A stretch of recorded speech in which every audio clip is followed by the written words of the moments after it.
You know what?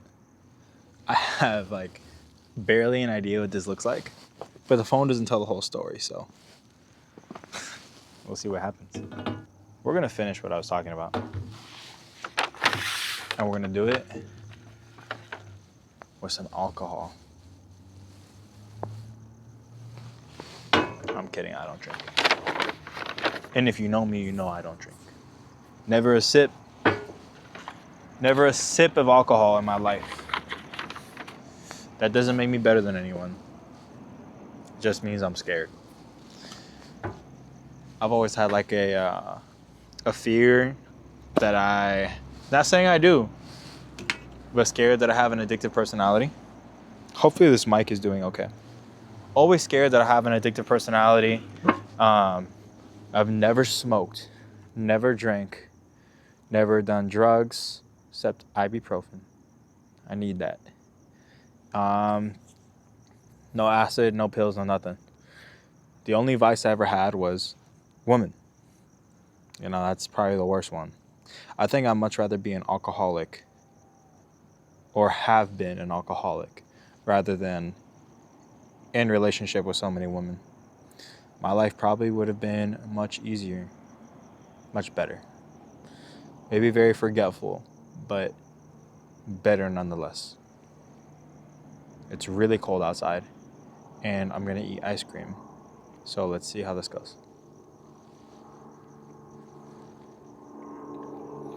And as all the planes go over, there's a private airport is nearby.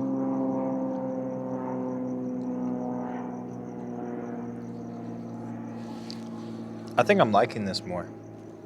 I used to hate being by myself so bad. Hate it so much. I would do anything possible, including dating apps and just being with women all the time, just so I wasn't alone. You know, I didn't like the thoughts that would come when I was alone. Mostly because I wasn't in right standing with God. Or, that was a weird echo. I wanted the validation. I wanted attention, and I wasn't going to get that by myself. So I needed to get it from multiple people, being around people.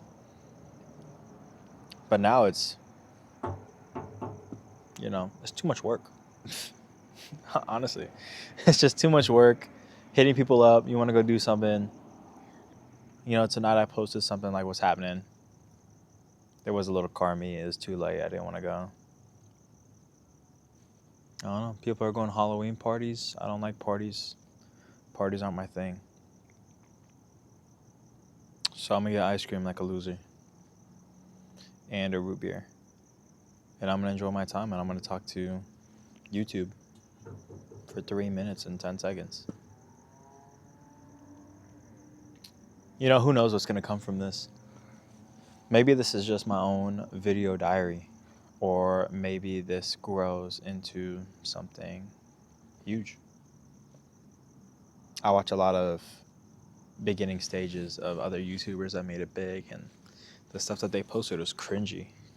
But people followed, people subbed, and eventually started buying whatever products that they were selling, and it grew, which is cool. And I'm not doing this to sell products. I'm just doing this for my own video documentary, so I could look back and see what my thoughts were, my ideas, what I was going through, to share wisdom and knowledge with people, stuff that I went through that you don't have to go through because I'm warning you of it. But it's a lot of reasons for this. All good reasons, all good stuff. I'm grateful I've reached a point where I'm not doing things for selfish desires, selfish ambition anymore. I used to live my life for everybody else, and that burned me out quick. But now I'm finding a really good balance. I did have a season where I was extremely selfish. It's not good. But now I'm at the point where, okay, I can make the most impact making videos for others instead of sitting one-on-one with everybody. I think that's the great thing about technology these days, you know. It's extremely difficult to be everybody's helper, if that makes sense. When you're in leadership, it's very hard to make time, first of all, for your other people, and then even more so for yourself, because you're always serving others. And I'm not even in leadership right now, But the people that know me from the past or that I meet, even though I'm not intentionally trying to meet new people, still require time of me. I don't owe them time, but I will give them time anyway because it's the right thing to do, right?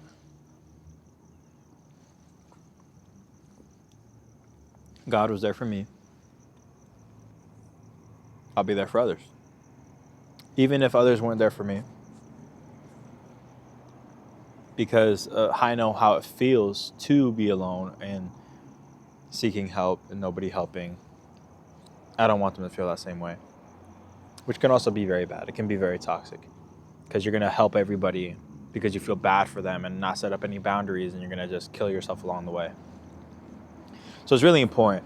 Everything is boundaries and balance, using wisdom, being methodical, mapping things out well. I'm surprised there's not more people here. This is just a really nice Starbucks. I'm looking at like 50 seats right here. Incredible lighting that just stays on. I should hold a Bible study here.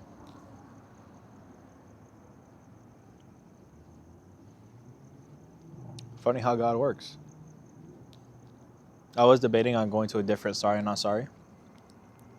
But I was like, you know what? I think I'll just go here. I'm not going to go content seeking and see what happens around Vegas. I'm just going to go to a secluded area like this. This is in like a nice area of town where it's pretty chill. Not a lot of stuff happening. Maybe I just found the spot for my next Bible study. It's been really pressing on my heart to start leading again in some way, shape, or form. And I'm technically always serving in church because I'm security. I'm always security. I'm always on guard. If something happens, I'm there. Thank God nothing really happens, and I'm grateful that God has protection over us. That's a whole another topic because I'm very fearful. I'm very paranoid, and I shouldn't be fearful. God didn't give you a spirit of fear. Yeah, all the super Christians will correct me. But the things that happened to Charlie Kirk, I'm like, man, who's next? And not even bringing race into it. Christians in general, are getting more persecuted. Straight men and women, Republican men and women, or people who are traditional conservative, not even right or left side, or just trying to improve themselves and do the right things. I promise you, if you are a straight white male and you have some muscle and you look like you take care of yourself and you drive a decent car, you are automatically hated, even if you have very left-leaning policies. Just because you look like a right-wing person, you'll be targeted. And so most people in the church, depending on the church, will have more so conservative values, which makes the church a target because what we preach directly goes against certain ideologies, which so happen to do a lot of these attacks.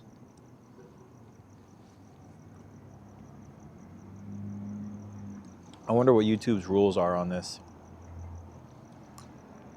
I'm not even monetized, but if I get demonetized or if there's strikes against my account, I wonder. But besides the point.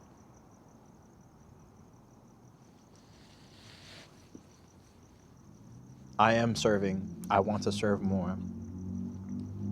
I used to be the only greeter at one point at church, which was so funny. I'd be out there good morning, good morning, good morning, good morning. Hey family, hey family, hey family. Bro, I was gassed. And I was the only one. Rapid fire. 3 families coming at me at once. Had to get all of them. That Tacoma sounds horrible. But now there's 5 greeters. So they're stacked. They're good. So I wonder where I would fit. I mean, I probably could do anything, but where would I fit in?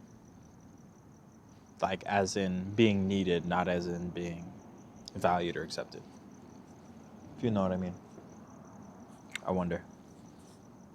Serving young adults would be fun. That'd be cool. I really want to start leading a group again, which, started this talk. I think the spot would be great. We'll see how things play out. It is getting colder out, so maybe people won't want to be here, and there's no fire pit or anything. Hey man, they got some subs in that thing. I'll probably split this into 2 videos. I gotta make a playlist called just Talks. Split this into part 1, part 2. But I'm grateful I've reached a point where I can go places alone and be good. Or maybe this is just a coping mechanism. I don't know. But even before I was doing content like this, I was still very happy. Not very, but I was still more so content and willing to go out to places by myself. I'm grateful. Continuing on the improving with God, He's been so good. I don't deserve His grace, but none of us do, but He's just that good. I've been spending more quiet time, because we all can talk, right? We're all really good at telling God what we want. But I'm spending time just quiet. I'll put worship on and I'll just sit there. And, thoughts will come in and I'm like, nah, I'm going to think about, what do you want, God? What are you trying to say to me? What do you want to hear? Or, not even hear, but what do you want to say, God? What are you trying to tell me? I know you're trying to speak to me, but I'm just too stupid to even listen. I think that's been extremely powerful. My heart has been softened so much. I cry a lot more. It's crazy. So funny, bro. I cry at everything. Like, don't matter what it is, bro. I saw, that reminds me, dude, when I started this process, I was eating by myself. I went out to like this Asian restaurant. I ate by myself.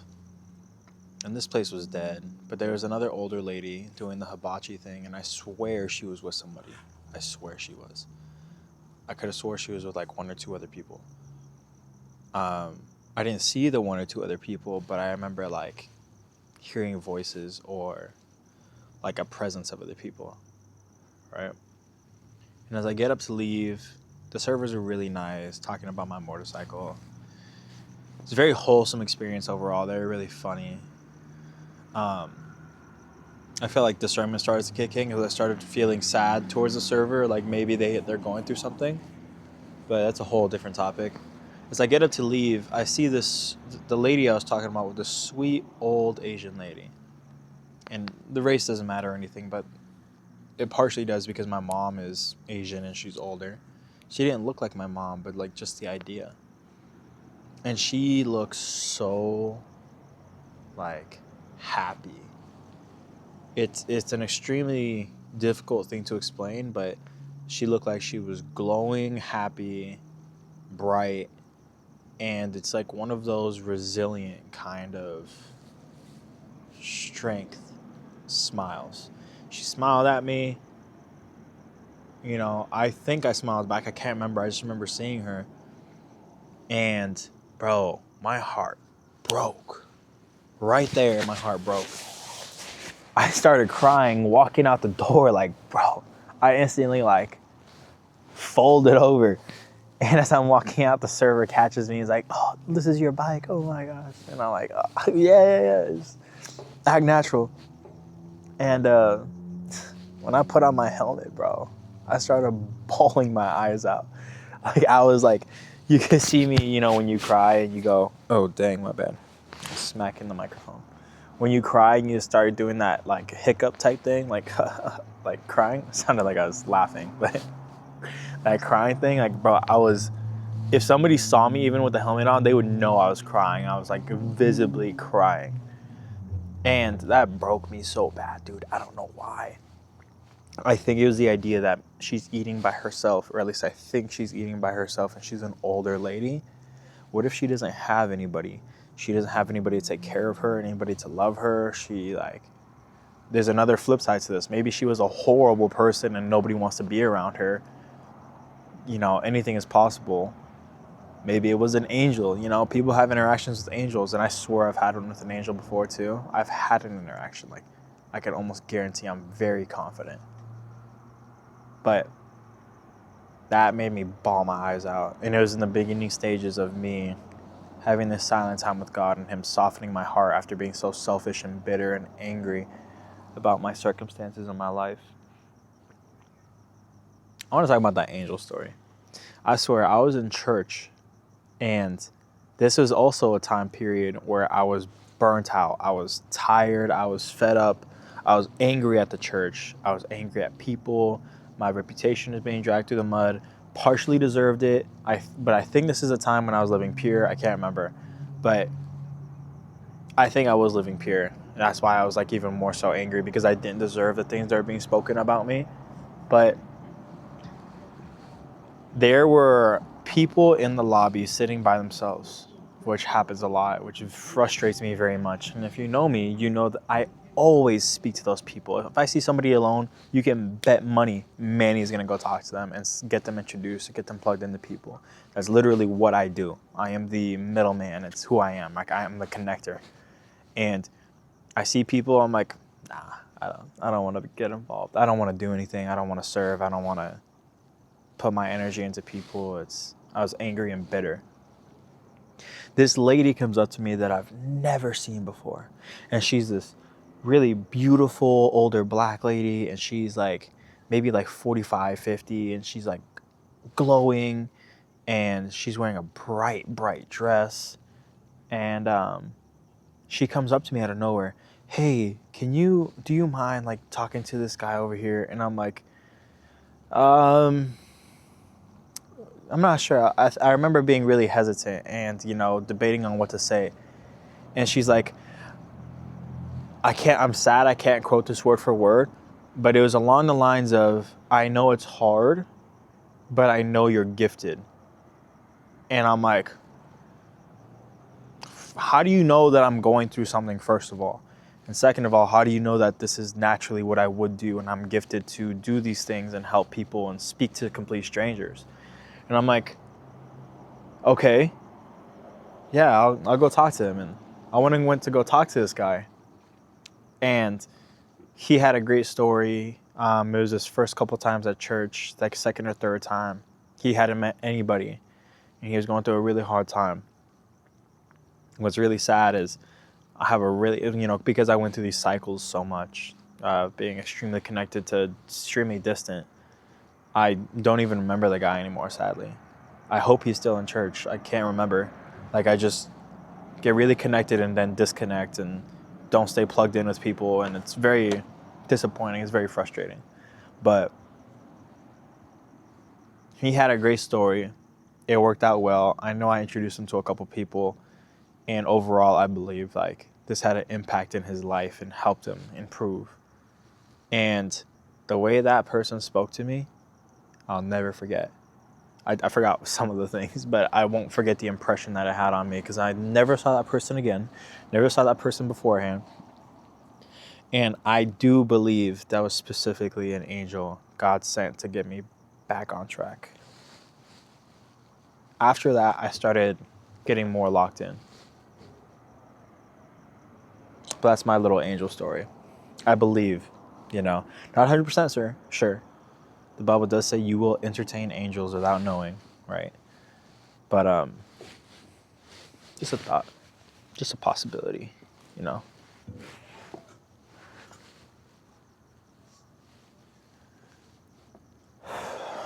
It's really interesting being out in these places, and it's so extremely quiet. It's like the idea of Sonder, that everybody has their own separate lives going on. You see people in these houses, and you wonder what they have going on. Will we ever know? I don't know. This reminds me of times where I would sit at bus stops when I was younger, because I didn't have a car, or I just moved out or something, and it'd be so quiet like this, and there's chirping, you hear some cars in the background, and you're like, whoa. Everything slows down so fast. A lot of times it can make you feel really hollow and really empty. There's no stimulus, or it's just like not enough action, or You know, you see people either getting off work really late and they look miserable when they drive by and stuff like that, or you see dumb kids like hanging out the side of a window blasting music.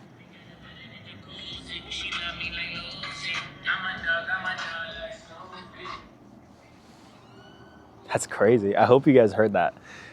This EcoBoost Mustang that has like LED lights and it's all done up looks, hey, no shame, but looks like a ricer. Looks ridiculous. Just drove by blasting music. There's a couple motorcycles over there. I'm at 10% battery. I guess we'll cut it here. I think I've talked about a couple things. Hopefully this turns into something cool, something I can look back on and appreciate, or something that grows, something valuable. I'm excited to see what God does. I'm extremely excited for the rest of this year and all of next year. It's going to be the biggest change and upgrade in my life. Let's see what these biker guys do. They're rolling out. I love y'all. Make sure you love God. Love others. Don't be weak.